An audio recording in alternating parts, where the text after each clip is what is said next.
तुम्हारे लिए मैंने क्या क्या नहीं किया, सबसे अपने रिश्ते से मुंह मोड़ लिया, फिर भी तुमने मुझसे कुछ भी बताना जरूरी नहीं समझा। तुमने जो किया वो गलत था, अब तो मैं अपने किए की सजा भुगत करनी होगी। और यह सुनते ही तापसी का गुस्सा आउट ऑफ कंट्रोल हो जाता है और कहते आपने क्या क्या जो भी किया अपने फायदे के लिए कि आपने भी तो वही किया था जो मैंने किया, आपने भी अपने फायदे के लिए सब किया। क्या मैं जानती नहीं हूँ आपने कैसे सबके साथ मिलकर पापा और देवका आंटी को अलग किया था। ये सुनते ही सुमित्रा जी घबरा जाती है और एक थप्पड़ और तापसी को लगती है। सुमित्रा जी की थप्पड़ मारने पर तापसी पागलों जैसी हरकत का नहीं लगती है और आशी को घूमते हुए देखकर कहती है जब तुम्हारी वजह से अगर तुम किसी को नहीं बताती, तुम मेरी जगह नहीं होती तो सब ठीक होता, मेरी शादी आधार से हो जाती और वह मुझे सभी चीजों से बचाता। इस दुनिया में सबसे पावरफुल इंसान जो है, मगर नहीं, तुम्हारी होने की वजह से आज मैं यहाँ नहीं हूँ, तुम्हें जिंदा नहीं छोड़ूंगी। ये सुनते ही सब घबरा जाते हैं। ऑफिसर जो वहीं पर खड़ा हुआ था तब से उसकी बंदूक छीन के आशिक तरफ गलियां चल देती है तो सबके मुंह से एक साथ आशी निकलता है। CH-44 आदर्श ने बचाए आशी की जान। तापसी की गोली चलाने पर सबकी सांस रुक जाती है। वहीं सिद्धार्थ का ये हाल था कि उसे मैं सांस ले रही थी, ना कुछ समझ में आए तो वह एकदम स्टैचू की तरह खड़ा हो गया था। वही आदर्श तो अपने होश में ही नहीं था, जैसे उसे लगा रहा था उसका सब कुछ खोने वाला है। वो एकदम से रिएक्ट करता आशी के पास जाकर आदर्श आशिक को कस के गले लगा लेता है कि गोली आगे आदर्श के बीच में पूरी आर पार होती नहीं है। वही आशिक तो एक पल के लिए कुछ रिएक्ट करना भूल ही गई थी, मगर फिर जब उसे महसूस होता है कि किसी ने उसे अपने बड़ों में खींचकर प्रोटेक्ट कर लिया है तो वह अपनी आंखों को खोल सामने बड़ी बड़ी आंखों से बिना इमोशन के आदर्श को देख रही थी।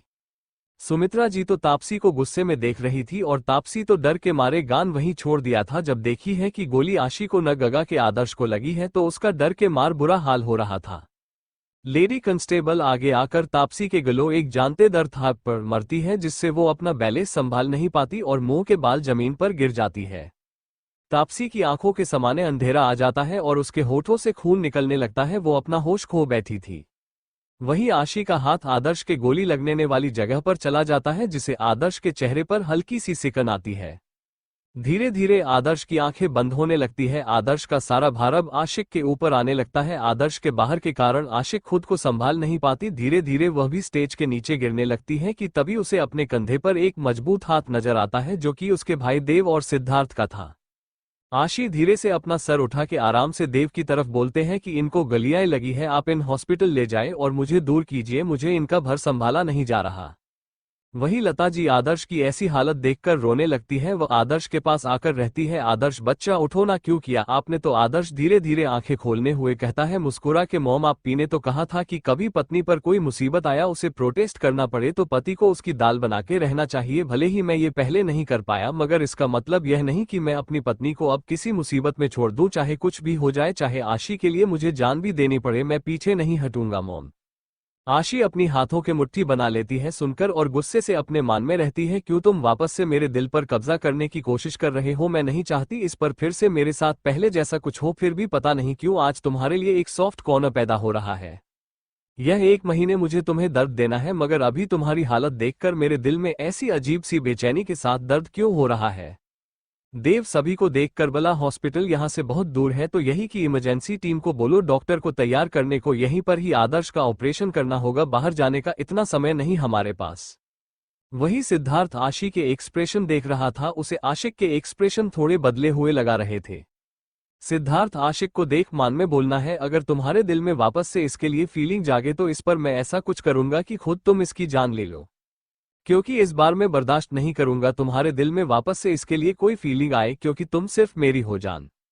थोड़ी देर में ही कंपटीशन के हाल के एक कमरे में आदर्श को ऑपरेशन थिएटर के लिए लिया जाता है, क्योंकि वो थिएटर जैसा हाल इमरजेंसी के लिए बनाया गया था। वहां पर ऑपरेशन के सभी उपकरण मौजूद थे। एक बेस्ट टीम हायर करी गई थी क्योंकि वह इंटरनेशनल कंपटीशन था। वही लता जी रा रही थी, अखिलेश जी उन्हें संभाल रही थी, सुमित्रा जी तो तापसी के पीछे गई थी उन्हें जेल से छुड़वाने के लिए कोई तरीका अपनाने, जिससे तापसी की बेल तो हो सके आज। वही आशिक एक ब्रांच पर सामने की ऑपरेशन थिएटर पर चल रही लाइट को देख रही थी। उसके मन में क्या चल रहा था कोई नहीं जान सकता था। सिद्धार्थ एक तक आशिक के चेहरे को देख रहा था। वो थोड़ी दूर जाकर किसी को कॉल करके एक इंट्रोडक्शन देता है और वापस आकर आशी के बगल में बैठ जाता है। सिद्धार्थ आशी से सवाल करते हुए बोलना है, क्या सोच रही हो आशी? नी तुम आज के किया गए आदर्श के कारनामे को सोचकर उसे माफ करने को तो नहीं सोच रही? आशी कुछ नहीं बोलता, वो एक तक ऑपरेशन थिएटर की लाइट को देखते रहती है। वही देव को सिद्धार्थ की बातों को सुनकर ऐसा लगा रहा था कि जैसे सिद्धार्थ आशी को आदर्श के खिलाफ कर रहा है। तभी ऑपरेशन रूम में से 1 मिनट लगते हुए आती है और पेशेंट के परिवार से मिलने क्योंकि बोलते और कहती है पेशेंट का ब्लू बहुत ज्यादा दे चुका है तो हमें ब्लड की जरूरत है, अगर आप में से किसी का ब्लू उनसे मैच होता है तो प्लीज उन्हें डोनेट कर दीजिए। ऑपरेशन करने के वक्त उनका बहुत सारा खून भी भेज चुका है जिससे शायद उनके दिल के पास वाली नस जहां पर गोली लगी है वहां ब्लू प्लॉट जमा हो रहा है। ये सुनते ही देव कहता है आप कुछ मिनट रुक, हम ब्लू का इंतजार करते हैं। तू नज रहती है उनके लिए एक पल भी बहुत कीमती है सर, आप इस वक्त अब समझ नहीं रहे सिचुएशन कितनी ज्यादा सीरियस है।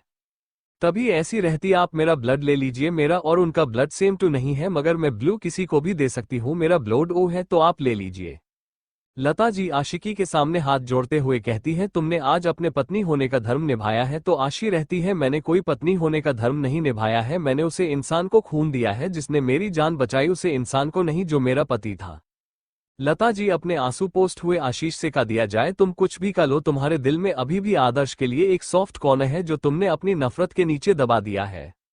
मगर कहते हैं ना जब वक्त आता है तो नफरत पर प्यार भरी पदर जाता है। चाहे तुम कुछ भी नाम ले लो उसके लिए, मगर मैं तुम्हारी आभारी रहूंगी क्योंकि तुमने मेरी बेटी की जान बचाई है। आज ये सुनते ही बिना कुछ कहे नस के पीछे चली जाती है खून देने के लिए। खून देने के बाद आशी वहीं पर रेस्ट करने लगती है, आज वो सोने लगते हैं। ऑपरेशन हुए 2 घंटे हो गए थे मगर ऐसी आदर्श को देखने नहीं गई थी, वो अपने रूम में ही थी, रेस्ट कर रही थी। तभी उसका फोन बजता है, फोन पर देख रहे ना हमको देखा, फोन उठा लेती है और कहती है आप कब आने वाले हो, हमें आपकी जरूरत है। तो दूसरी तरफ से एक आदमी अपनी कोल्ड आवाज को नर्म करते हुए कहता है हम कल सुबह तक आ जाएंगे, क्या हुआ आप ऐसे साउंड क्यों कर रही हो जैसे आप बहुत परेशान हो। आशी उनकी बातों को सुन रहती है, सही काम में बहुत परेशान हूँ इसलिए क्योंकि मेरी नफरत के बीच आज एक ऐसी चीज आई है जिसे मैं भुलाए चाहती हूँ मगर भूला नहीं पा रही हूँ। वो आदमी हंसते हुए कहता है आदर्श की बात कर रही हो तुम तो। आशिक कहती आपको कैसे पता, तो आदमी मुस्कुराते हुए कहते हैं कि हमें आपके बारे में बताना ऐसा हो सकता है। आशी कहते हैं सही कहा आपने, हम इसी की बात कर रहे हैं। पता नहीं आज उनका व्यवहार हमें एक बार सोचे पर मजबूर कर रहा है कि आज वाले आदर्श ज्यादा सही है, पहले वाले दोनों में बहुत जमीन आसमान का फर्क है। आदमी मुस्कुराते हुए बोलना है तुम्हें क्या लगता है आशी, हमें खुद कुछ समझ नहीं आ रहा, अब आप ही हमारी कोई हेल्प कीजिए। आदमी शांत दिमाग से सोचो कि क्या सही है आशी, मुझे नहीं पता है। आदमी आपने दिल से पूछो आशी, इस बार हम दिल की नहीं सुनेंगे, एक बार उसकी सुनकर खुद को बर्बाद कर लिया। आदमी आप लगत हो बच्चे, दिल की सुनकर आप बर्बाद नहीं हुए बल्कि दिल के हाथों मजबूर होकर आपने अपने प्यार को कमजोरी बनाया था। एक बार ताकत और प्यार को साथ में करके देखो, आपको जवाब मिल जाएगा। आशी क्या मतलब है आपका। आदमी जहां दिल की बात माने को करे करो मगर दिमाग का उच्च करके एक बात सोचो, खुद की 6 महीने हुए आपकी शादी को, तब आदर्श ने आपके साथ ना बुरा किया ना गलत किया। अचानक उसके बदलने की वजह कुछ तो होगी ना, तो उसका पता लगो और ज्यादा परेशान मत हो, मैं आ रहा हूँ, अगर कुछ नामे तो हो आपके पास। अब आप ना दयान रखो और उसका भी आखिर जान बचाई है उसने तुम्हारी, तो मैं क्या सिखाया है आपको, उस रूल को मत भूलना, उसका पालन करो, मंजिल खुद रास्ता बना देगी तुम्हारा। रिपीटेड सॉरी, वो काम नहीं हो पा रहा, आप में कुछ हो गया है।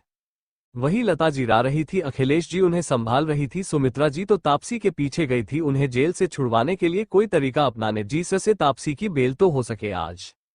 वही आशिक एक ब्रांच पर सामने की ऑपरेशन थिएटर पर चल रही लाइट को देख रही थी, उसके मन में क्या चल रहा था कोई नहीं जान सकता था। सिद्धार्थ एक तक आशिक के चेहरे को देख रहा था, वो थोड़ी दूर जाकर किसी को कॉल करके एक इंट्रोडक्शन देता है और वापस आकर आशी के बगल में बैठ जाता है। सिद्धार्थ आशी से सवाल करते हुए बोलना है क्या सोच रही हो आशी, नी तुम आज के किया गए आदर्श के कारनामे को सोचकर उसे माफ करने को तो नहीं सोच रही।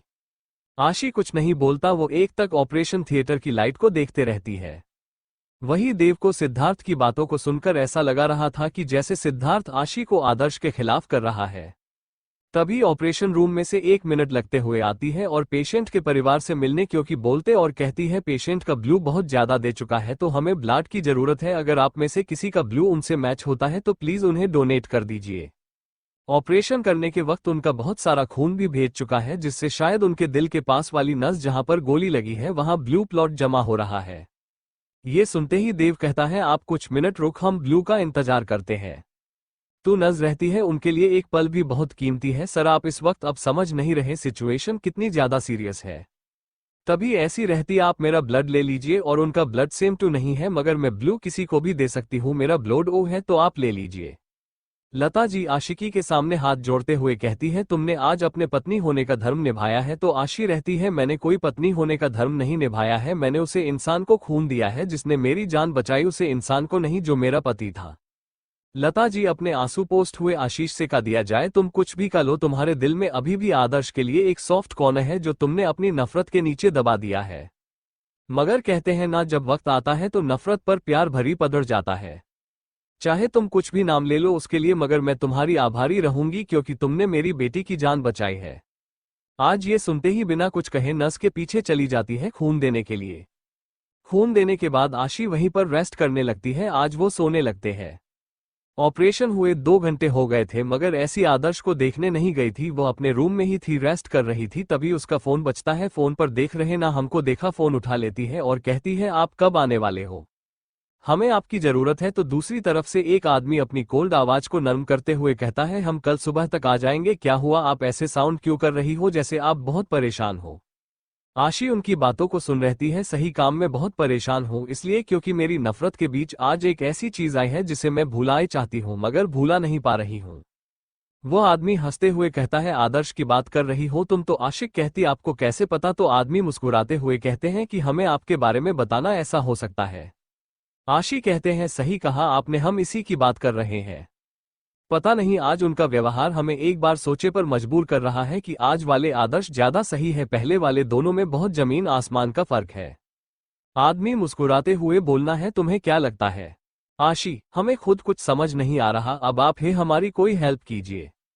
आदमी, शांत दिमाग से सोचो कि क्या सही है आशी, मुझे नहीं पता है। आदमी, आपने दिल से पूछो आशी, इस बार हम दिल की नहीं सुनेंगे, एक बार उसकी सुनकर खुद को बर्बाद कर लिया।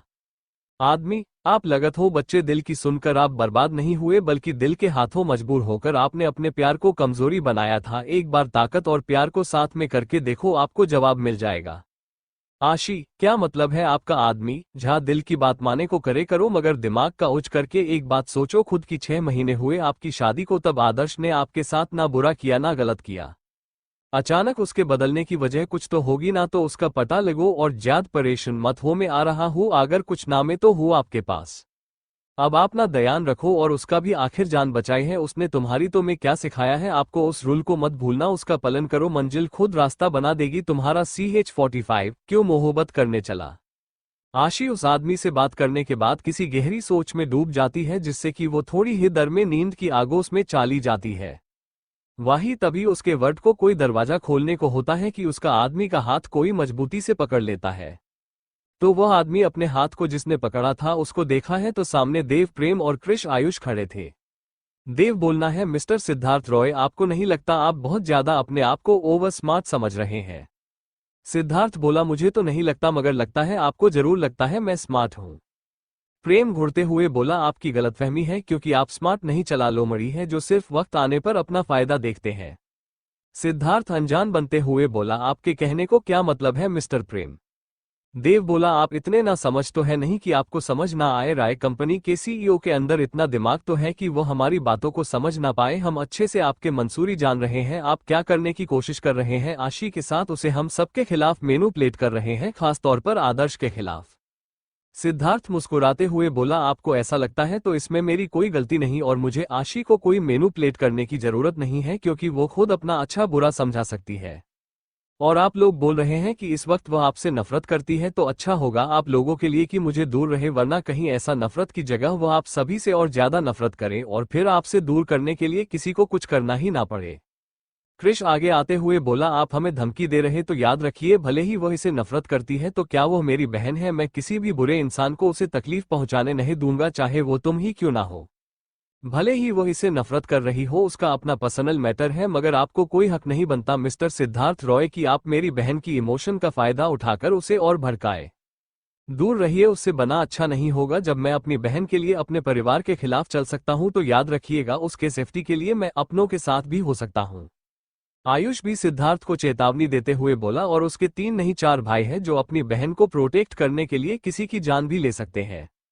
सिद्धार्थ मुस्कुराते हुए बोला, मिस्टर आयुष, आपको लगता है आप एक डॉक्टर होते हुए मुझे जैसे शरीफ इंसान को धमकी देंगे तो क्या मैं हाथ में हाथ रख बैठा रहूंगा? यह मत भूलिए, हमारे देश का काम इतना कमजोर नहीं है कि धमकी देने वालों को छोड़ दिया जाए। तो क्या आप चाहते हैं कि मैं आपको जेल की हवा खिलाऊं?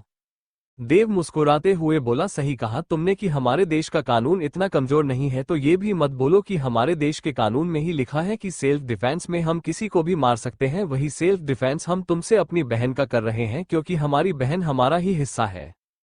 सिद्धार्थ मुस्कुराते हुए बोला, अच्छा लगा जान कि तुम्हें अब अपनी बहन की फिक्र है। अच्छा बुरा जानते हो, मगर कहानी बहुत देर हो चुकी है शायद, क्योंकि वो तुम्हें अपना हिस्सा नहीं मानती और तुम लोग उसके लिए एक अजनबी से ज्यादा कुछ नहीं। प्रेम आगे आते हुए बोला, कोई बात नहीं, अगर वह नहीं मानती, मगर वह हमारे लिए आज भी हमारा परिवार है। वह नफरत करती है तो उसे नफरत को हम प्यार में बादल देंगे, मगर उसे ना अपने आप से दूर जाने देंगे, ना किसी की बुरी नजर उसे पर आने देंगे। सिद्धार्थ मुस्कुराते हुए बोला, ये तो वक्त ही बताएगा। चलो अब मैं चला आई हूँ। वैसे भी मेरी बहुत इंपॉर्टेंट मीटिंग है जिसके लिए मुझे वहां जाना जरूरी है ताकि मैं अपने भविष्य को सुधार सकूं। वैसे आने वाले भविष्य के लिए गुड लक आप सभी को। प्रेम सिद्धार्थ को जाते हुए देव और बाकी सभी से बोला, इसके खाने का क्या मतलब था? कुछ अजीब साउंड नहीं कर रहा जैसे कुछ करने वाला हो और हमें उसके लिए चेतावनी देखे गया हो? कृष्णा बोल, डरने की जरूरत नहीं है, अगर उसे कुछ करना होगा तो हम साथ होंगे अपनी बहन के लिए। उसके अलावा मैं कभी भी आप लोगों का साथ नहीं दूंगा। सिर्फ अगर जरूरत पड़ी तभी मैं आपके साथ आऊंगा, वह भी सिर्फ अपनी छोटी सिस के लिए। आयुष घूमते हुए बोला, तुम तीनों अपना ये जो भी है वो खत्म करो, कहीं तुम तीनों के इस लड़ाई में कोई और अपना फायदा ना ढूंढ ले, क्योंकि हमें ही नहीं पता हमारे आसपास कितने हमारे दुश्मन हैं जो हमारे अपने होकर भी हमारे पीठ पीछे धोखा देने की ताकत रखते। देव आयुष की तरफ देखते हुए बोला, वो सब ठीक है, मुझे तुमसे कुछ सवाल पूछना है।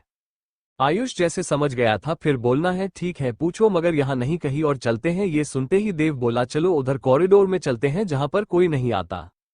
देव की बातों को सुन देव के पीछे ही बाकी तीनों चले जाते हैं। कॉरिडोर में आयुष बोला, अब क्या पूछना है पूछो। देव मुस्कुराते बोला, हम दोस्त भी हैं और एक बेस्ट फ्रेंड से ज्यादा भाई भी, तो इस हद से एक सवाल पूछ रहा हूं, उसका सही जवाब दोगे और सच सच। आयुष बोलो, पूछो, सच बताऊंगा मैं, अगर मेरे बस में हुआ तो बताना। देव बोला, तुम तो संध्या से प्यार करते थे ना, तो फिर पूजा से शादी की अनाउंसमेंट के साथ सबके सामने उसे ये कहना कि वह तुम्हारी फोन से है, कुछ समझ में नहीं आया, ये सब अचानक क्यों? आयुष मुस्कुराते हुए बोला, ये सवाल तो मैं भी तुमसे पूछ सकता हूं ना कि तुम तो मानसी से प्यार करते थे, मगर शादी कोमल से क्यों? देव पीछे मुड़ाते हुए खिड़की से बाहर देखते हुए बोला, सवाल पहले मैंने पूछा है, उसका जवाब दो, सवाल के बदले सवाल मत पूछो। आयुष मुस्कुराते हुए बोला, ठीक है मैं तुम्हारे सवाल का जवाब दूंगा, पहले तुम यह वादा करो मेरे सवाल का जवाब दोगे, वरना मैं भी तुम्हारे सवाल का कोई जवाब नहीं दूंगा। ये सुनते ही नहीं बोला, ठीक है दूंगा जवाब। आयुष भी खिड़की के बाद देख रहा था और उसके पीछे ही कृष प्रेम उन दोनों की बातों को समझ रहे थे और सुनने चाहते थे कि आखिर वो दोनों अपने ही प्यार को छोड़कर ऐसा क्यों कर रहे हैं, किसी और से शादी। आयुष बोलना शुरू करता है, जैसे तुम जानते हो कि मैं संध्या से प्यार करता था, ये बात सच है। जब मैं ना उसका असली चेहरा दिखा ना, तब मुझे अपने आप से ही नफरत होने लगी और उससे प्यार जैसे मैं नफरत करता था, शायद वो उसे नफरत के लायक नहीं थी। ये कहकर आयुष सब चीज बता देता है, सिर्फ इसके कि आशी रीबत हुआ है। प्रेम थोड़ा शौक होते हुए बोला, आशिक को कैसे पता इन सब के बारे में? अगर पता तो उसने किसी को पहले क्यों नहीं बताया? तो आयुष बोल, शायद उसके पास इतना वक्त ही ना हो, अपनी प्रॉब्लम में है, वह बेचारी इतना उलझी हुई थी कि दूसरों का ख्याल लाया हूं, अब वो खुद की प्रॉब्लम से लड़ना और उन्हें सुलझाना सीख गई है। आयुष देव की तरफ देखते हुए बोला, मैंने तो तुम्हारे सवाल का जवाब दे दिया, अब तुम्हारी बारी। ये सुनते ही देव गहरी सांस लेकर 6 साल पहले की बातों को सबको बताता तो सब एक पल के लिए शोक हो जाते हैं। तो आयुष को सोचते हुए बोला, मैं नहीं मान सकता कि वो ऐसा कर सकते, मैं आज भी उसके आंखों में तुम्हारे लिए प्यार देखा है। देव, कुछ तो बात होगी, कुछ मजबूरी होगी, जैसे पूजा की थी, तो तुम क्यों नहीं पता लगा? अभी भी देर नहीं हुई है, उसे पहले देर हो जाए, तुम आशी से पूछो, वो जरूर मदद करेगी। प्रेम बोला, मगर आशी तो हमसे अभी गुस्सा है, तो वह हमारी मदद क्यों करेगी? तो आयुष मुस्कुराते हुए बोला, वह तुमसे गुस्सा है, इसका यह मतलब नहीं कि वह तुम्हारी मदद नहीं करेगी, बल्कि वो तुम्हारी मदद ना करे मगर मानसी के लिए तो इतना करेगी ही हो, उसे बहन माना जो है उसने। और देव, तुम प्यार करते हो ना उससे सच्चा, तो उसे पर विश्वास रखना सीखो, क्योंकि जिससे हम सच्चा प्यार करते हैं उसे पर विश्वास करते हैं, ना कि शक। तुमने एक विजन को देखकर सच मान लीजिए भी, तो हो सकता है वो तुम्हारी आंखों का धोखा हो, जो तुम्हारे लिए एक चाल बनाया गया हो। प्रेम आयुष की बातों को सोचते हुए बोला, भाई एक बार आयुष भाई की बात मान लीजिए, क्योंकि हमने ये गलती तापसी के वक्त भी कहते हमने उसको एकदम मासूम माना था ना, तो कहीं ऐसा ना हो फिर से वही गलती करके हम किसी एक मासूम की जिंदगी बर्बाद कर दे। प्लीज भाई आशी से बात करो, और वैसे भी वह मुझे कोमल बिल्कुल पसंद नहीं, उसका भाव देखकर लगता नहीं वो ऐसी होगी मासूम संस्कारी टाइप। कृष बोलो, बड़ी जल्दी समझ में आ गया है, तुम लोगों को वैसी नहीं होगी। अच्छा हुआ ये बात सुहागरात पर नहीं पता चली, वरना तो क्या होता तुम लोगों का। प्रेम घूरते हुए बोला, शादी देव भाई की हो रही है ना कि हमारी समझ में आए बात। देव किसी गहरी सोच में था तो आयुष और देव को देखते हुए बोला, अब हमें यहां से चलने चाहिए। आदर्श के वार्ड के पास सिर्फ गार्ड से अलावा कोई नहीं था, क्योंकि देव और बाकी का बॉयस ने उन सबको घर जाने को कहा दिया था, मगर आशी वहीं रुक थे अपने किसी काम की वजह से। तभी कोई धीरे से आदर्श के वोट का दरवाजा खोल के अंदर आता है, तो आदर्श का फेस टू नहीं उसके पीठ दिखाई देती है, क्योंकि पीठ पर गोली लगने की वजह से वो पीठ के बाल नहीं लेट पाया था। धीरे से उसके पास जाकर वह इंसान एक तक आदर्श के चेहरे को देखा है और उसके चेहरे पर आ रहे बालों को हटाते हुए कहती है, पता नहीं क्यों एक बार उनकी बातों पर विश्वास करके तुम्हारे पर विश्वास करने का मन कर रहा है आज। यह कोई और नहीं आशी थी। आशी आदर्श के बेड पर अपने दोनों हाथों को फोल्ड करके रखती है और उसे पर अपनी तुड़ी रखकर आदर्श को देखती है। आशी आदर्श के चेहरे को देखते हुए कहती है, इस बार मैं पूरी तरह तक जाऊंगी कि इन 6 महीना में ऐसा क्या हुआ कि तुम पूरी तरह बदल गए और ऐसे बन गए। कुछ ही देर में आशी आदर्श को देखते हुए सो जाती है कि तभी एक बार फिर आदर्श का वार्ड का दरवाजा खुलता है, तो सामने 4 लोग खड़े हुए मुस्कुरा रहे थे। प्रेम देव को बोलना है, भाई लगता है आज भी आशी आदर्श को प्यार करती है, देखो ना कैसे उसके पास है, मगर जब वो जगह होता है तो कैसे उसे नफरत करती है।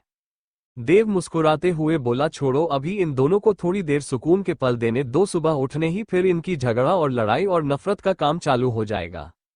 रात के 3 बजे आदर्श की आंखें खुलती है तो उसे अपने पीठ पर कोई नरम चीज महसूस होती है। वो अपना सर थोड़ा सा टेढ़ा करके देखा आई है तो उसके चेहरे पर मुस्कान आ जाती है। आशी का चेहरा इस वक्त किसी छोटे पांडा की तरह लग रहा था, जिसमें वो बहुत क्यूट लग रही थी। आशिक को ऐसे सुकून से सोता हुआ देख अपने पास आदर्श के भी चेहरे पर मुस्कान आ जाती है। फिर वो आशिक के फेस पर आ रहे बालों को हटाते हुए कहता है, तुम्हारा चेहरे पर यह सुकून अच्छा लगा रहा है और चिंता, और मेरा वादा है तुमसे कि यह सुकून कहानी भी नहीं जाएगा तुम्हारे चेहरे से। आदर्श बेड से उठता है और आशिक को गोद में उठाकर बेड पर अच्छे से सुला देता है और इसी के पास उसे अपनी बाहों में लेकर एक तक देखता रहता है। अपने दूसरे हाथ पर उसके सर को लेकर लेट जाता है। जब जब तेरे पास में आया एक सुकून मिला जिसे मैं था भूलता आया, वजूद मिला जब आए मौसम गम के, तुझे याद किया जब सहमे तन्हा पन्हा से, तुझे याद किया। दिल संभल जा जरा फिर मोहब्बत करने चला है तू, दिल यही रुक जा जरा फिर मोहब्बत करने चला है तू। आदर्श आशिक को देखते हुए कहता है, जब भी किसी चीज की याद आई तो वो तुम्हारे चेहरे के नीचे महीना में, मगर खुद को कैसे भी अपने फीलिंग को माननीय से रोकना रहा। दिन में चाहे दर्द हुआ चाहे खुशी हुई, सिर्फ तुम्हें याद किया। ऐसा क्यों कर हुआ, जानू ना मैं जानू ना, दिल यही रुक जा जरा फिर मोहब्बत करने चला है तू, दिल यही रुक जा जरा फिर मोहब्बत करने चला है तू।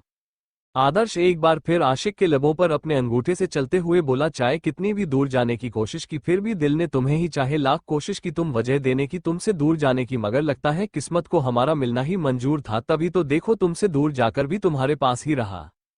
जिस राह पे है पर तेरा अक्सर वहां से हाँ में हूँ गुजरा, शायद यही दिल मेरे रहा तो मुझको मिल जाए, क्या पता क्या है ये सिलसिला। जानू ना मैं जानू ना, दिल ये नहीं रुक जा जरा फिर मोहब्बत करने चला है तू, दिल यही रुक जा जरा फिर मोहब्बत करने चला है तू।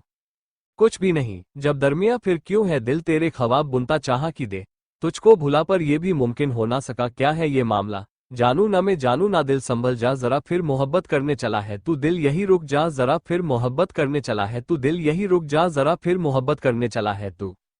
क्या सच में सिद्धार्थ ने देते सभी को धमकी, सच में आने वाले वक्त में कुछ करेगा सिद्धार्थ जिससे बदलेगी सबकी जिंदगी, आएगी कोई नया बदलाव। क्या सच में देव आशी से पूछेगा सच, क्या आदर्श और आशी के बीच में दोबारा हो पाएगा प्यार।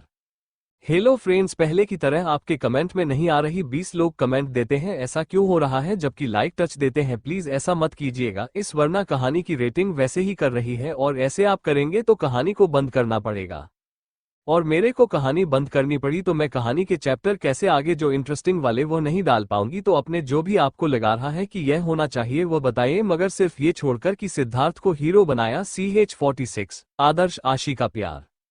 आदर्श आशिक को देखते देखते गहरी नींद में चला जाता है, उसे भी पता नहीं चलता क्योंकि उसके ऊपर हैवी मेडिसिन का असर था। अभी भी वो तो अचानक से आंख खुला गई थी उसकी। सुबह का समय 9 बजे आशी की आंख खोलती है। जब कोई दरवाजा खटखटाता है तो आशिक को अपने ऊपर एक बार महसूस होता है। वो अपने साइड में नजरें घुमा के देखे हैं तो आदर्श उसके ऊपर अपना आधा बार करके सो रहा था। आदर्श को अपने ऊपर से आशिक उठाने के लिए बहुत कोशिश करती है, मगर मजाल है जो आदर्श हिल जाए। तभी आशिक को आदर्श की आवाज आती है जो करते हुए बोला था, बीवी आराम से सो जाओ, मुझे हिलाओ मत, मुझे दर्द हो रहा है।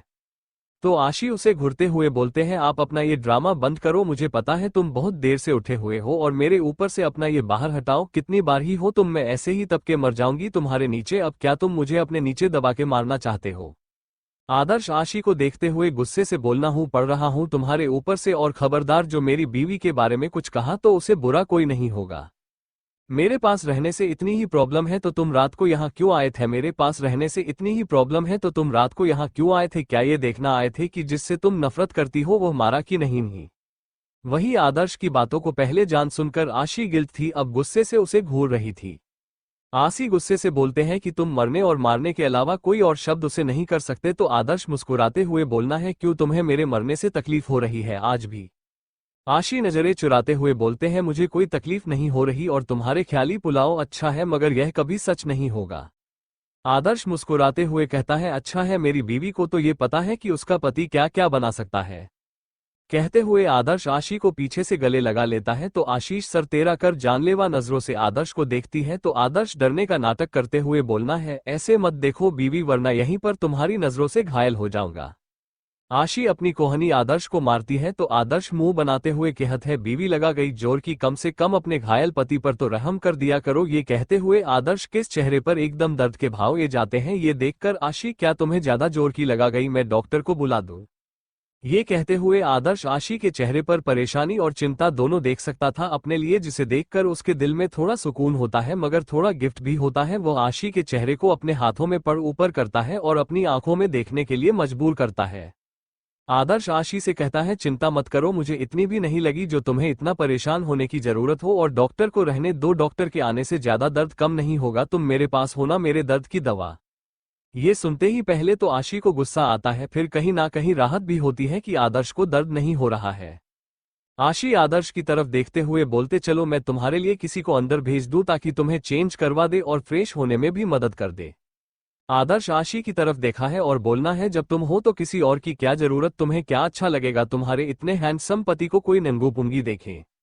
अगर सोचो कोई नज ए गई तो ब्यूटीफुल और क्यूट सी, तो मेरी इस बेचारी बीवी का क्या होगा? ये सुनते ही आशी आदर्श को गुस्से से घूरते हुए बोलते हैं, लगता है तुम परमानेंटली यहीं पर एडमिट होना चाहते हो या मेरे हाथ से आज पीटना चाहते हैं जो मुझे बार बार परेशान करने पर लगे हुए हो। यह मत बोलो कि मैं अभी भी पहले वाली ही आशी हूं और मैं कोई तुम्हारी नौकर नहीं हूं जो तुम्हारे कपड़े चेंज करो या तुम्हें फ्रेश होने में मदद करो। ये काम तुम किसी और से करवा लो, मुझे कोई फर्क नहीं पड़ता।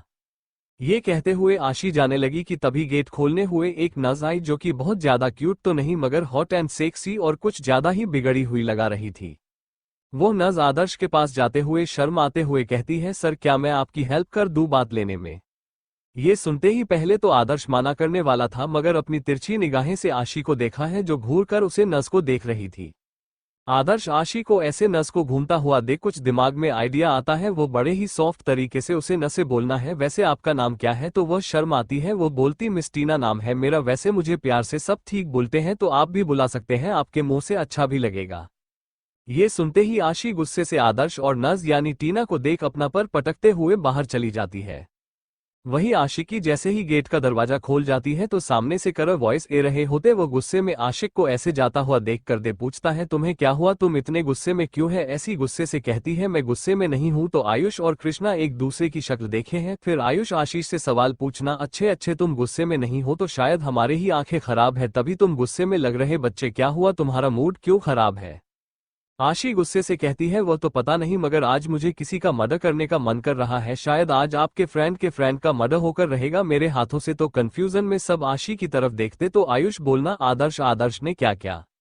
आशी गुस्से से कहती है, नाम तो एकदम आदर्श है मगर कमम बिल्कुल आदर्श वाले नहीं है। अभी नस के साथ फ्लर्ट कर रहे थे, अंदर का रहे थे, बड़ी अदाओं के साथ प्यार से नाम पूछ रहे थे, वैसे तो सबकी ऊपर चिल्लाते रहते तो उसे भी तो भाग सकते थे ना, नहीं फिर भी करें, आपका नाम क्या है? मिस तो बेशर्म की तरह टीना नाम बताती है।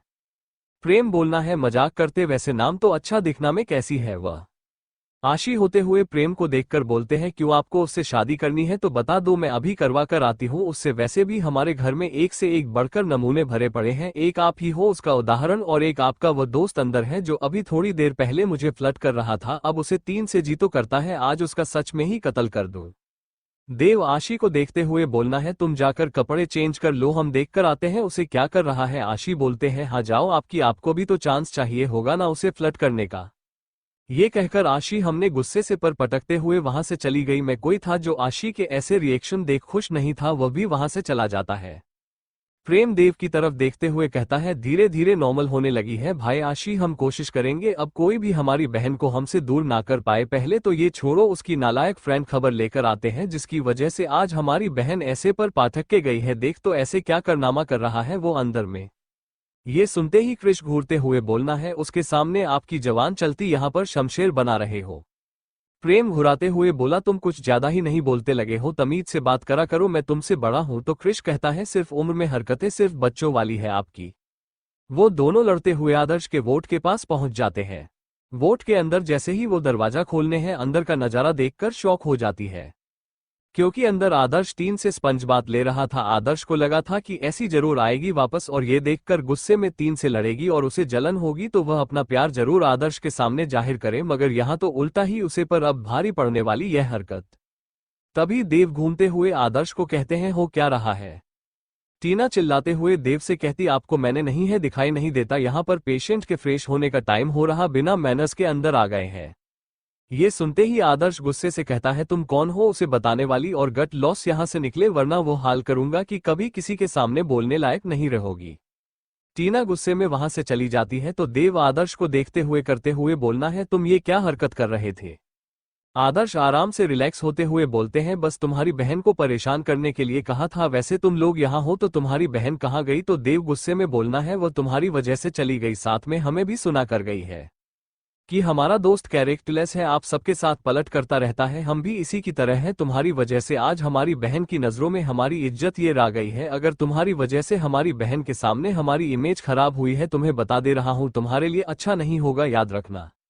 आदर्श घूरते हुए बोल रहा था, तुम मुझे धमकी दे रहे हो, यह मत बोलो, मैं बिजनेस टाइकून नंबर 1 टू देव गुरुदेव बोलना है, चाहे तुम बिजनेस टाइपिंग हो मगर अभी तुम मेरे जीजा हो, तो याद रखना क्या हाल करूंगा अगर मेरी बहन इस बार उसकी आंखों में आए। आदर्श सीरियस होते हुए बोला, मैं भी नहीं चाहता उसकी आंखों में इस पर आंसू आए, मैं चाहता उसे जिंदगी में सिर्फ खुशी हो और उसका कारण मैं बनूं। देव आदर्श की तरफ देखते हुए बोला, ये सब छोड़, अगर तुम इस पर उसे ऐसे ही परेशान करते रहे ना तो उसका फायदा किसी और को हो सकता है। सब लोग कंफ्यूजन में देव को देखते हैं तो सबको बात क्लियर करते हुए देखा। कहता है, कल मैं सिद्धार्थ को आशी से बात करते हुए सुना जिसमें वह आशी को साफ साफ आदर्श के खिलाफ भड़का रहा था, कह रहा था कि वह तुम्हें कैसे माफ कर सकती है, अब तुम ही समझो, अगर तुम्हारी हरकतें ऐसी रही ना तो सच में कहीं ऐसी उसकी बातों में ना। CH47 मैं तुम्हारा अबला पति हूँ, रहम करो। आदर्श ऑर्डर देने वाले टोन में देर से बोला कि मुझे अब यहाँ पर नहीं रहना, तो तुम मेरी फॉर्मेलिटी पूरी कर लो डिस्चार्ज की, ताकि हम घर जा सके।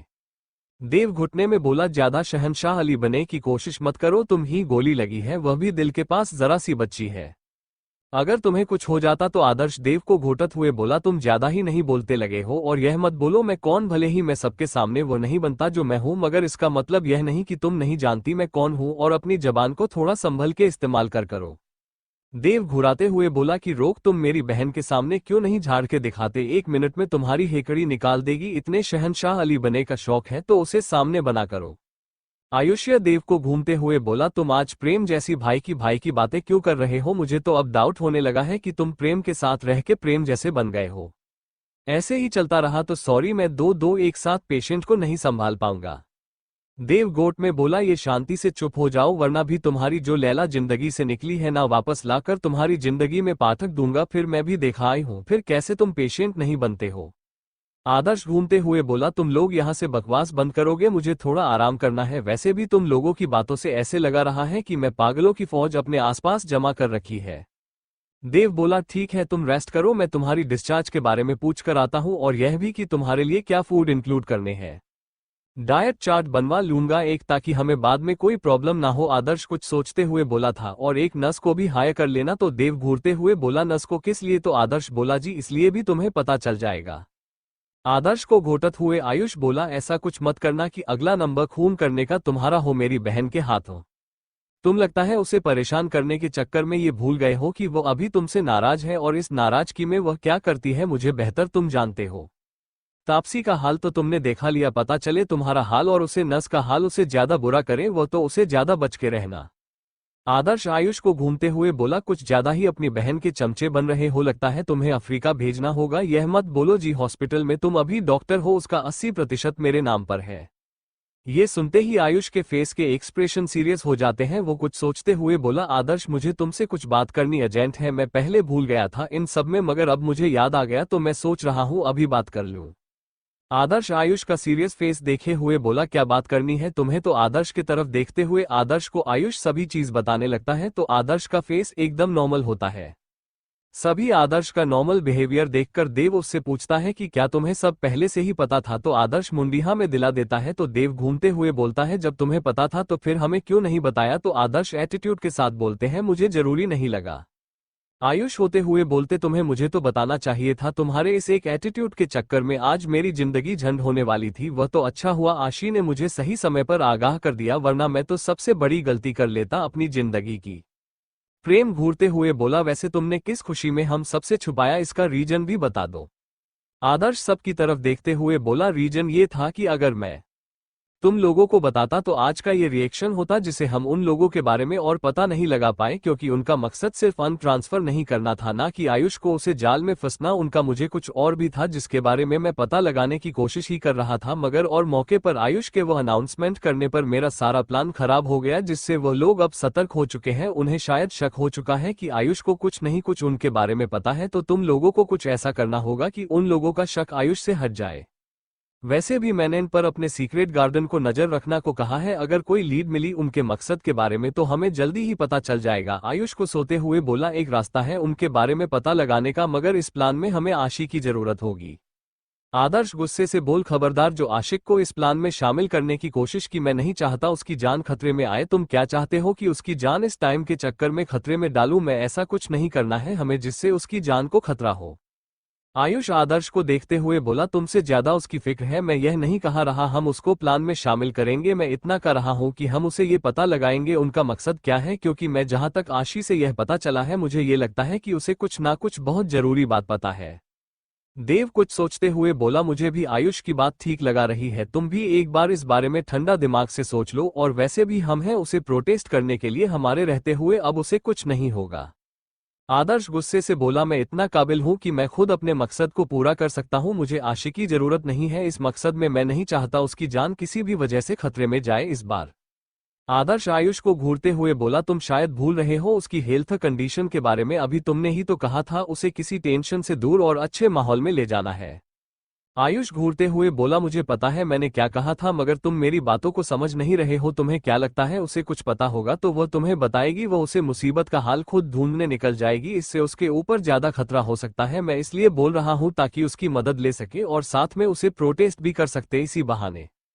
तभी एक स्वीटी आवाज आती है, किसको प्रोटेस्ट करना है आपको? तभी सभी बॉयज पीछे एक साथ मुड़ के देखे हैं तो वहां मीरा, मानसी और पूजा खड़े थे, साथ में सौम्या भी थी। आयुष आगे आते हुए पूजा से बोला, तुम सभी इस व्यक्ति यहाँ क्या कर रहे हो? तो पूजा मुंह फूलते हुए बोले, यहाँ पर है ना डांडिया शो चल रहा है तो वही देखना आए हैं। क्या बेहुदा सवाल है, आप लोग हॉस्पिटल में है तो ब्रेकफास्ट टाइम, हमें पता था यहाँ पर कुछ नहीं मिलेगा खाने को इसलिए, और सभी इतने हेल्थ कॉन्शियस है कि बाहर का कुछ कहेंगे नहीं, इसलिए आशी ने हमें घर से कुछ बनाकर लाने को कहा था, हेल्दी, और जीजू के लिए खिचड़ी और सूप। वही देव की नजर तो सिर्फ मानसी की थी जो उसे नजरें नहीं मिला रही थी। तभी आशी से अंदर आती है और गर्ल्स को देखते हुए बोले, तुम सभी आगे। तो मीरा कहती, हाँ अब तुम कोई काम दो, हम ना करें, ऐसा हो सकता है। आशी की नजर आदर्श में जाती है तो वो गुस्से से होती है और सभी को गुस्से में रहती है, तुम सभी अभी के अभी निकले यहाँ से।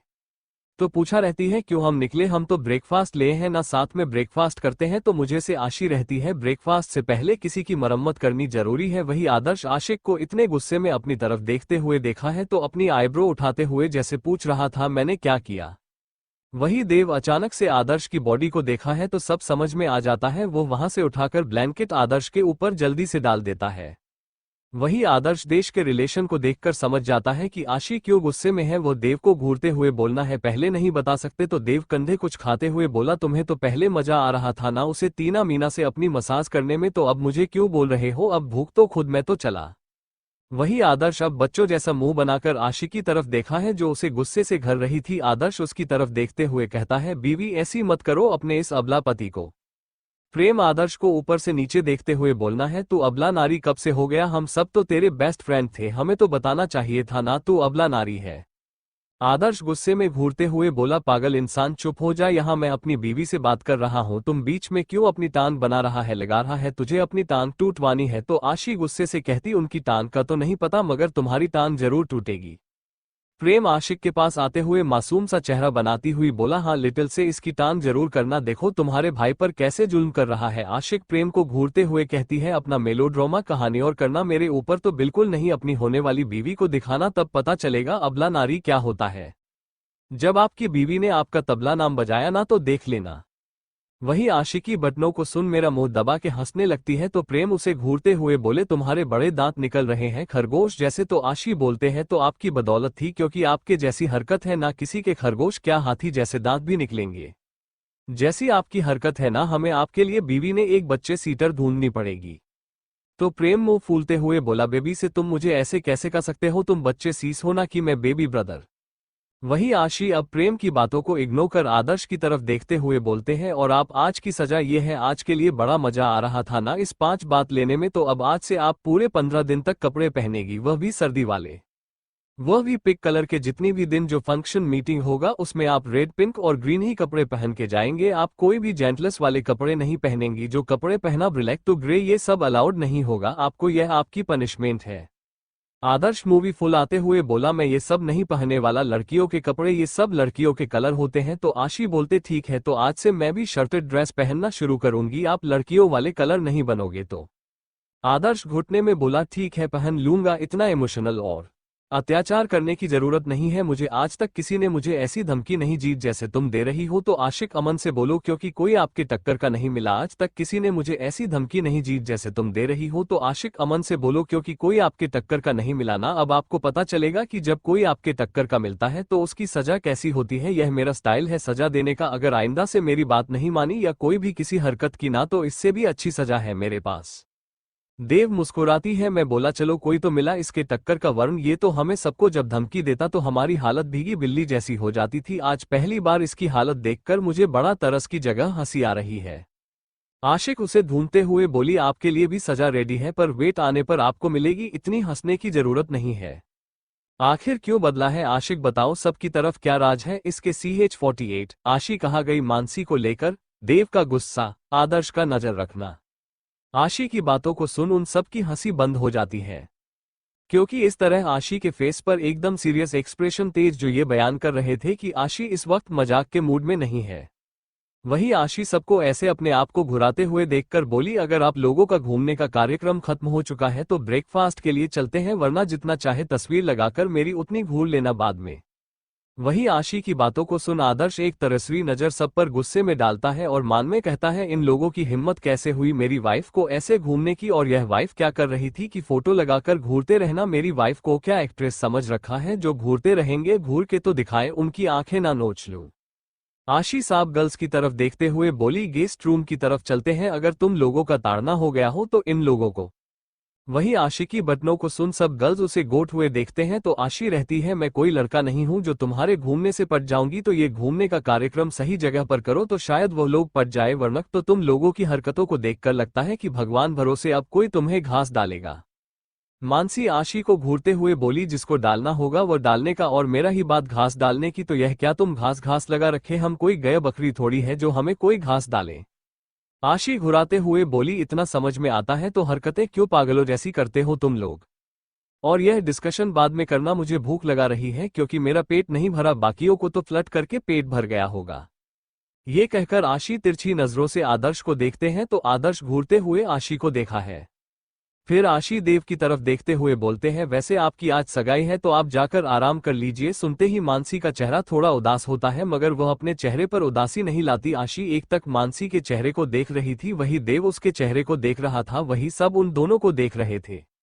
मानसी सबको ऐसे खुद को देखता पाकर ध्यान हटाने के लिए बोली, मैं ब्रेकफास्ट की अरेंजमेंट देखकर आती हूँ, आप सभी आ जाना तब तक।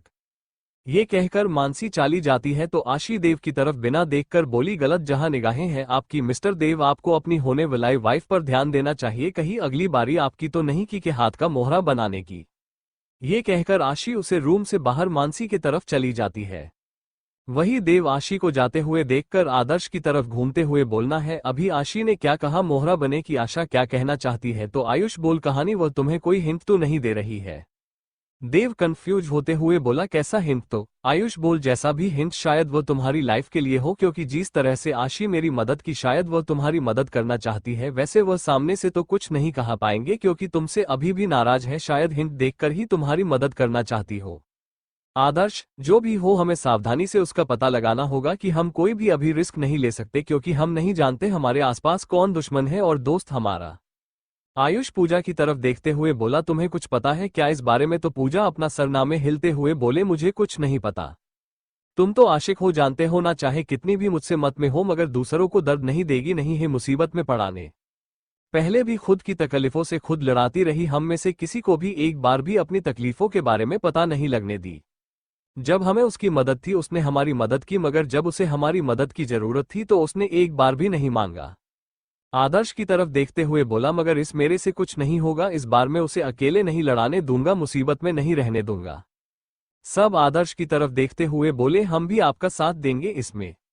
वहीं कुछ देर में ही सब अपना ब्रेकफास्ट कंप्लीट कर लेते हैं, तभी वहां पर नज आती है। आशी की तरफ देखते हुए कहती है, मैं आपका एक पार्सल आया है। अच्छी बिना पार्सल की तरफ देखते हुए बोलते हो, पार्सल उन मैम को दे दो। मानसी की तरफ इशारा करती है तो सब उन दोनों को देखते हैं, मगर मानसी आशी को दिखाती है तो आशी कहती, तुम्हारा ही है, ले लो, क्योंकि तुम्हारे ऐसे मेरे को देखने से वह पार्सल तुम्हारे हाथ में नहीं आ जाएगा। तो आशी की खाने पर मानसी पार्सल ले लेती है, फिर उसे खोलने को दिए तो आशी कहती है, या नहीं अकेले में खोल लेना। तो देव कहते हैं, अकेले में क्यों, यहाँ सब परिवार वाले हैं, यहाँ खोल की तो कुछ हो जाएगा। तो आशिकों से घूरते हुए कहती है, हाँ हो जाए, और वैसे भी कुछ चीज पर्सनली होती है, आप लोगों की भी तो कोई पर्सनल लाइफ होती है जिसमें दूसरों की दखल अंदाजी बर्दाश्त नहीं करते, वैसे भी दूसरों को भी पसंद नहीं। फिर आशी सब की तरफ देखते हुए बोलते, आप लोग घर चले जाना, मुझे और मानसी को कुछ काम है, हम थोड़ी देर में घर आ जाएंगे। ये सुनते ही मानसी उठने लगती है तो आशी उसे घूरते हुए बोलते, अपना पार्सल ले लो। मानसी कहते, कोई बात नहीं, छोड़ देती हूँ पूजा, या कोई भी घर पर रखवा देगा। तो आशी घुराते हुए कहती है, जितना बोल है उतना करो। आशी के जाने के बाद आदर्श गर्ल्स को कहते हैं, आप लोग भी चले जाएंगे क्योंकि शाम को पार्टी है, तो आप लोगों को भी तैयार होगा, कोई काम भी होगा। थोड़ी देर में ही गर्ल्स के जाने के बाद आदर्श अपना फोन निकलते हुए किसी को कॉल करके कहता है, उनका पीछा करो। देव गुस्से में टेबल पर उठाते हुए लात मारते हुए कहते, आखिर उसे पार्सल में है कैसा जो दोनों दिखा नहीं रही है? आदर्श उसे घुराते हुए बोलते, तुम्हें क्यों जानना है, वो उसका पर्सनल मैटर है, और यह मत भूलो कि तुम्हारा ही डिसीजन था कोमल से शादी करने का, तो अब ऐसे बिहेव मत करो जैसे किसी ने तुम्हें जबरदस्ती यह सब करने को कहा है। प्रेम मजे से ब्रेकफास्ट करते हुए देव से बोला, और हाँ, कभी भी दोनों पर सवार होने की कोशिश मत करना बाय, वरना हालात अपने दोस्त आदर्श की तरह हो जाएगी, जो ना घर का रहेगा ना घाट के। देखो, अपनी इज्जत के चक्कर में हिसाब से चले थे शादी करने, अब ना तो शादी हुई ना अब आशी के पास जा सकते हैं। देव और आदर्श एक साथ बोले, शूट। प्रेम मुंह बनाते हुए बोला, अब मैं क्या गलत कहा दिया? दूसरी तरफ आशी और मानसी एक सपोर्ट कार में बैठे हुए थे जिसे आशु ड्राइव कर रही थी, तो मानसी रास्ते को देखते हुए बोलते हैं, ये तो गलत रास्ता है ना, तो आशी रहती है, पता है तो क्यों गलत रास्ते पर जा रही है? तुझे पता है ना, अभी हमें बहुत जल्द वहां पर पहुंचना है, फिर भी तुम टाइम वेस्ट कर रही है। तुम्हारी बोलती है, तुम्हारी जीजा जी ने हमारे ऊपर नजर रखने के लिए कुछ चमचों को भेजा है जो पता लगा रहे हैं कि हम कहां जा रहे हैं, ताकि वो उन तक खबर पहुंचा सके। तुम क्या बात कर रही हो? क्या सच में आदर्श जीजू ने हमारे ऊपर नजर रखने के लिए इन लोगों को भेजा? मानसी शौक होते हुए पूछा। मानसी घबराते हुए आशीष से बोली, आशु कुछ भी करो मगर इन्हें पता नहीं चलना चाहिए हम कहां जा रहे हैं। करीना, पता चला तो हमारा आज रात का सारा प्लान खराब हो जाएगा, तुम्हें पता है ना, अगर आज रात का प्लान खराब हुआ तो हम उन तक कभी पहुंच नहीं पाएंगे। तो आशिक मानसी को देख, मुझे रिलैक्स, कुछ नहीं होगा, प्लान बिल्कुल सही चलेगा, एक भी प्लान इधर उधर नहीं होगा। आशी अपने फोन को उठाती एक नंबर डायल करते हुए कहते हैं, हमें बहुत जल्दी ब्लैक स्पॉट कार चाहिए, वह भी ज्यादा से ज्यादा 25, वह भी हाईवे पर 20 मिनट के अंदर, क्योंकि हम वहां पहुंचने वाले। ये सुनते हैं दूसरी तरफ से हुए एक आदमी बोला, ठीक है हो जाएगा मगर पैसे एक्स्ट्रा लगेंगे। तो ऐसी बोल, पैसों की चिंता मत करो, पैसे तुम्हारा अकाउंट में पहुंच जाएंगे। आशी मानसिंह की तरफ देखते हुए मुस्कुराते हुए बोले, रिलैक्स, तुम अगर अभी से ही ऐसे बर्ताव करूंगी तो आप वहां 20 मिनट से पहले ही पहुंचे जाएंगे, क्योंकि तुम मुझे अभी अच्छी तरह से जानती नहीं हो बेब्स। और अपनी सीट को कस के पकड़ लो, क्योंकि अब ये गाड़ी हवा से बातें करेंगे। आशी मानसी उड़ते हुए बोली, मुझे है ना कोई करने का शौक नहीं है, प्लीज धीरे से चलाना, क्योंकि अभी तो मेरी शादी नहीं हुई है। ये सुनते ही आशी मानसी को बोलते हो बोली, तुम्हें अभी शादी की पड़ी है, यहाँ पर प्लेन फ्लॉप होने वाला है तुम्हारी वजह से। अगर तुम 6 साल पहले ही मुझे वो सब बता देती तो अभी तक तो हम उन्हें यहाँ बुलाकर इस प्रॉब्लम का हल निकाल चुके होते, मगर नहीं, तुम्हें तो खुद को दर्द देने में बड़ा मजा आ रहा है ना। थोड़ी देर सब्र रखो, क्योंकि हमें जो करने जा रहे हो उसमें हमारा काम भी होगा और तुम्हारे मिस्टर मजनू को सजा भी मिलेगी। वहीं आशी की स्पीड बढ़ाने से आदर्श के बॉडीगार्ड उसके पीछे नहीं जा पाए, जिसकी वजह से बॉडीगार्ड का हेड रखा का जल्दी से आदर्श को कॉल करता है। तो आदर्श फोन उठाते हुए बोलना है, का काम हुआ कि नहीं? तो रखा डरते हुए बोलना है कि सर नहीं मैम, इतनी तेज स्पीड की हम उन्हें देख नहीं पाए। अगर मैंने अपनी स्पीड नहीं कही, मैंने अपनी स्पीड नहीं कही काम, तो शायद उनका हाईवे पर एक्सीडेंट हो सकता है, क्योंकि वो इस वक्त इसी तरफ गई है।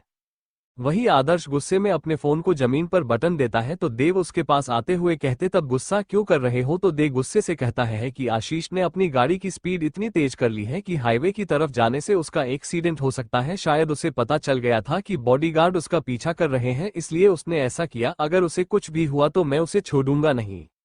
देव आदर्श को रिलैक्स करने हुए बोला, शांत हो जाओ और बाकी वोटिंग कार्ड को अलर्ट करो कि वो जल्दी से हाईवे की तरफ जाए, और सारे ट्रैफिक वालों को बोल दे कि कोई उसे नंबर के गाड़ी को ना रोके, क्योंकि जहां तक हम जानते हैं कि आज इस वक्त ट्रैफिक रूल तो फॉलो नहीं करेंगे, क्योंकि तुम उसे मुझे बेहतर जानते। एक बार वो अपनी जिद पर आ गई तो उसे पूरे किए बिना पीछे नहीं हटेगी। आदर्श जल्दी से कमिश्नर को फोन करते हुए बोलना है कि एक गाड़ी का नंबर दे रहा हूं, उसे किसी भी कीमत पर कोई भी ट्रैफिक पुलिस न रोके, और जिस तरफ हो जाए उसे तरफ का ट्रैफिक क्लियर होना चाहिए, वरना तुम्हारी खैरात नहीं। दूसरी तरफ आशिक तेजी से अपनी गाड़ी को हाईवे की तरफ घूम रही थी, तो मानसिंहपुरी रोड को देखते हुए बोलते हैं, यहाँ पर कोई भी ट्रैफिक क्यों नहीं है? आशा मुस्कुराते हुए मानसी से कहती, हमारे वजह से, क्योंकि तुम्हारे प्रिय होने वाले पति के बेस्ट फ्रेंड है, ये सब करवाया है तुम्हारी शौक होते हुए बोले, उन्होंने ये क्यों करवाया? तो ऐसी बोले, हमारी सेफ्टी के लिए।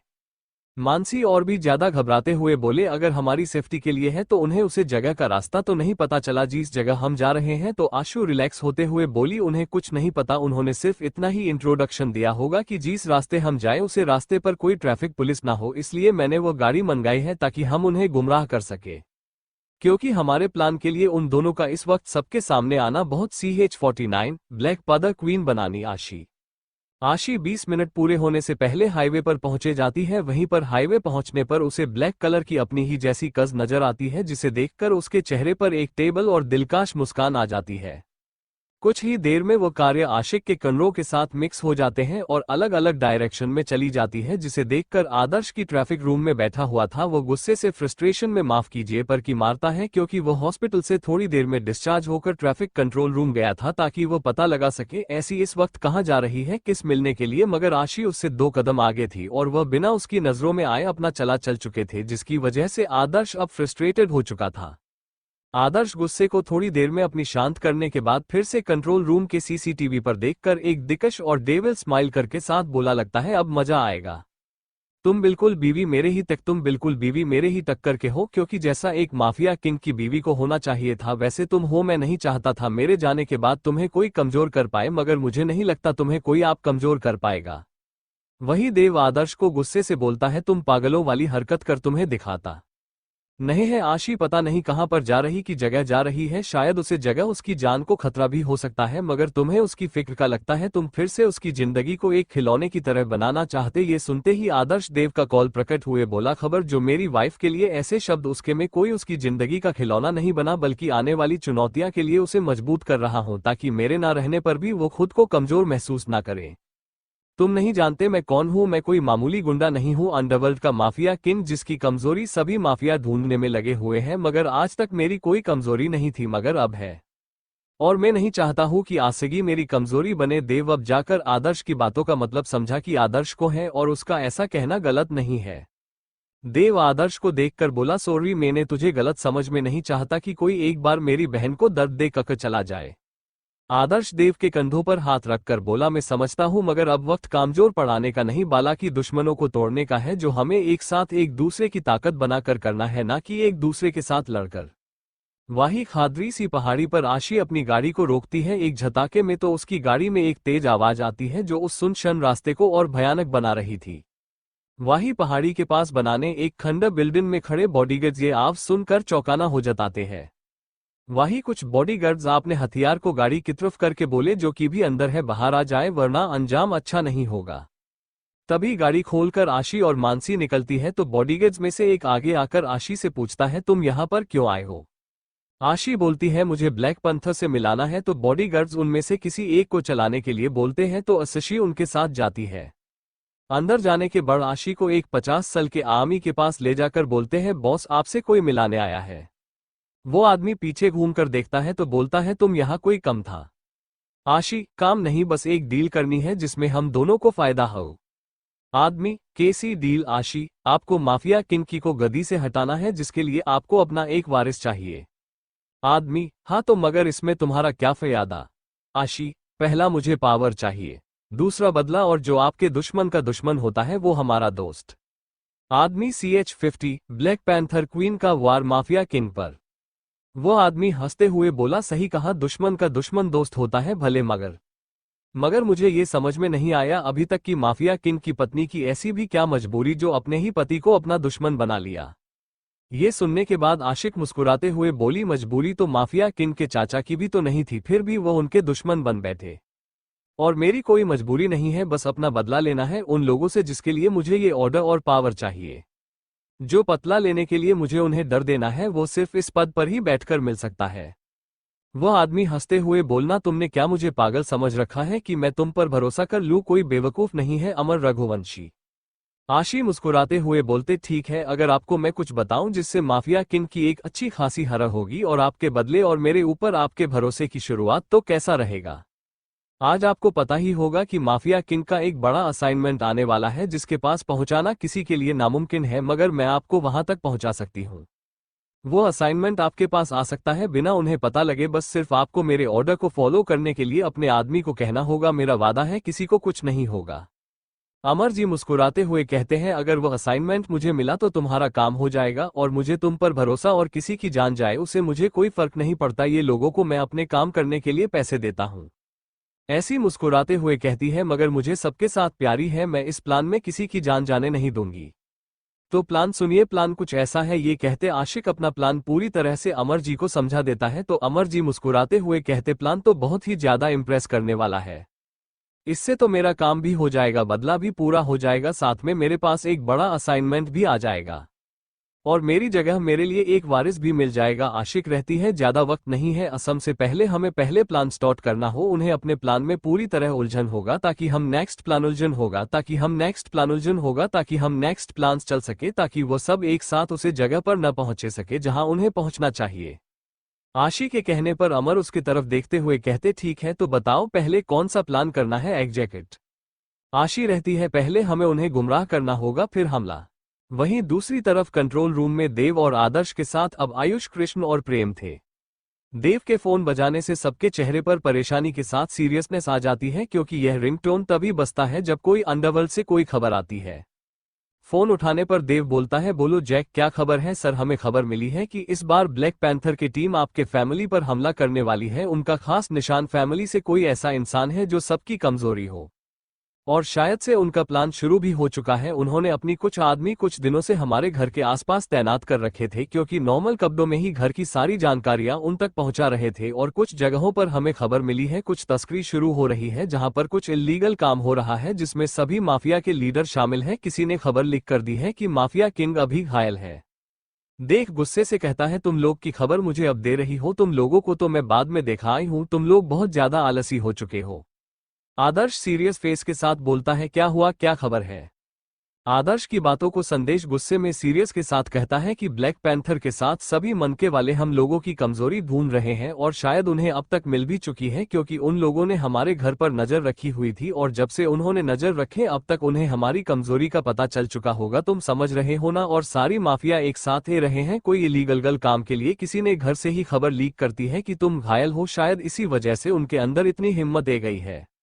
आदर्श गुस्से से बहुत है, अगर किसी ने उसे छूने की भी कोशिश की तो फिर पूरा अंडरवियर देखेगा इस माफिया का कहर। फिर सबको पता चलेगा कि माफिया से पंगा लेने का क्या अंजाम होता है।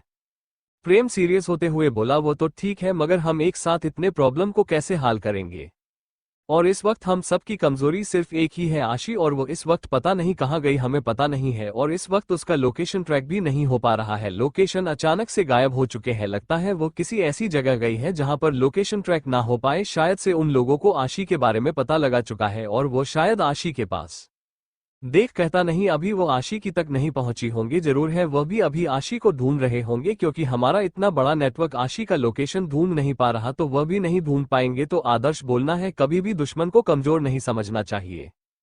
क्रिश गुस्से से कहते हैं, और तुम लोगों की यह माफिया अंडरवर्ल्ड की वजह से मेरी बहन को कुछ हुआ ना तो मैं तुम लोगों को छोड़ूंगा नहीं। मैंने पहले ही तुम लोगों से कहा था अपने अंडरवर्ल्ड की दुनिया से मेरी बहन और हम सबको दूर रखो, मगर नहीं, तुम्हें तो दुनिया पर राज करना था ना। अब देख लो नतीजा, तुम लोगों की वजह से उसकी जान को खतरा है, अगर उसे कुछ हुआ तो देख लेना। वैसे ही उसने अपनी जिंदगी में बहुत दुख देखा लिया है, तुम लोगों के कारण अब एक और भी दुख उसकी जिंदगी में आए ना तुम्हारे कारण, तो याद रखना उसका ये भाई तुमसे इतनी दूर ले जाएगा कि तुम उसकी परछाई तक को भी नहीं ढूंढ पाएंगे। आदर्श क्रश का कॉलर पढ़ते हुए कहता है, अगर अपनी जुबान से उसे मुझे दूर ले जाने की बात की ना तो सोच लेना, तुम्हें मन से पहले एक बार भी नहीं सोचूंगा कि तुम उसके भाई हो। कोई भी मुझे इस दुनिया में तो क्या अगले जन्म में भी उसे दूर नहीं कर सकता। ये बात अपने दिमाग में बैठा लो मिस्टर क्रिश अग्रवाल। तो देव उन दोनों की लड़ाई को देख अपना सर मसाने लगता है। वही आयुष उससे आकर दोनों को एक दूसरे से अलग करता है और कहता है, गुस्से में तुम लोगों के लड़ने का टाइम नहीं है, ये तुम लोग ये सोचो कि इस प्रॉब्लम से कैसे निकाले। आयुष आदर्श की तरफ देखते हुए बोला, अंडरवर्ल्ड के माफिया किंग हो और अभी से ऐसी हरकत तो कैसे संभालोगे अपनी टीम को ऐसे लड़कर? लड़ने से बेहतर होगा इस प्रॉब्लम का सॉल्यूशन एक साथ निकालो और आशिक को ढूंढो, किसी भी हालत में वो सही सलामत उसे मेरे पास लेकर आओ, क्योंकि तुम अभी समझ नहीं रहे, अगर उसके ऊपर एक मेंटली या फिजिकल कोई भी नुकसान हुआ तो वो सहन नहीं कर पाएगी, समझ रहे हो? आदर्श देव और प्रेम की तरफ देखते हुए बोला, तुम दोनों जाकर उसे माफिया दिल जो भी इलीगल गल काम है उसको रोको, मैं आशिक को ढूंढता हूँ। ठीक है, देव बोला कि अगर हम ऐसे कामों में बुट गए और वैसे भी जान डील हो रही हो, बहुत दूर है, वहां से आने में हमें रात का समय लगा जाएगा और हम सब इस काम में लगा गए तो समुंदर के किनारे ये रही दिल को कौन सा मारेगा। ये सुनते ही आदर्श बोलना है, जाकर जैक और राका को बोलो, वो संभल लेंगे, अभी वक्त नहीं इन सब बकवासों के लिए। कहते आदर्श गुस्से से चिल्लाकर आगे कहता है, इस वक्त मेरे लिए जरूरी सिरे वाइफ ही है।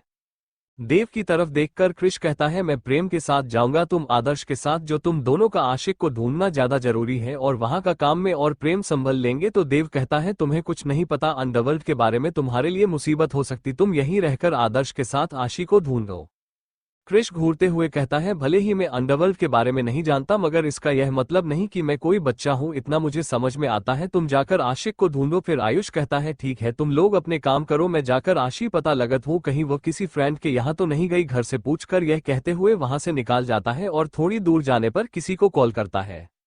दूसरी तरफ से फोन उठाते ही आशी की आवाज आती है, भाई काम हुआ कि नहीं? तो आयुष मुस्कुराते हुए कहते हैं, तुम्हारा अपने भाई को कोई काम दो और वह ना हो, ऐसा हो सकता है कभी? आदर्श और देव तुम्हें ढूंढने गए हैं और क्रिश और प्रेम उस लीगल अड्डे वाली जगह गया है जहां पर माफिया कुछ इलीगल करने वाले थे। वैसे तुम्हारा काम तो हो गया, तुम अपना अगला कदम उठा सकती हो, और हाँ, कोई जरूरत हो तो मुझे वापस फोन करना, मैं मदद के लिए हमेशा हाजिर रहूंगा। वही आशी फोन कट करने के बाद अमर जी की तरफ देखते हुए बोलते, अब आपका अगला कदम उठाने के लिए तैयार रही है। 3 ग्रुप को तैयार करना है आपको, याद रखना जो सबसे ज्यादा बड़ी वाली ग्रुप है वो रघुवंशी और अग्रवाल फैमिली को टारगेट करने को कहिए और उनके ऊपर हमला नहीं करना, याद रखना है आपको।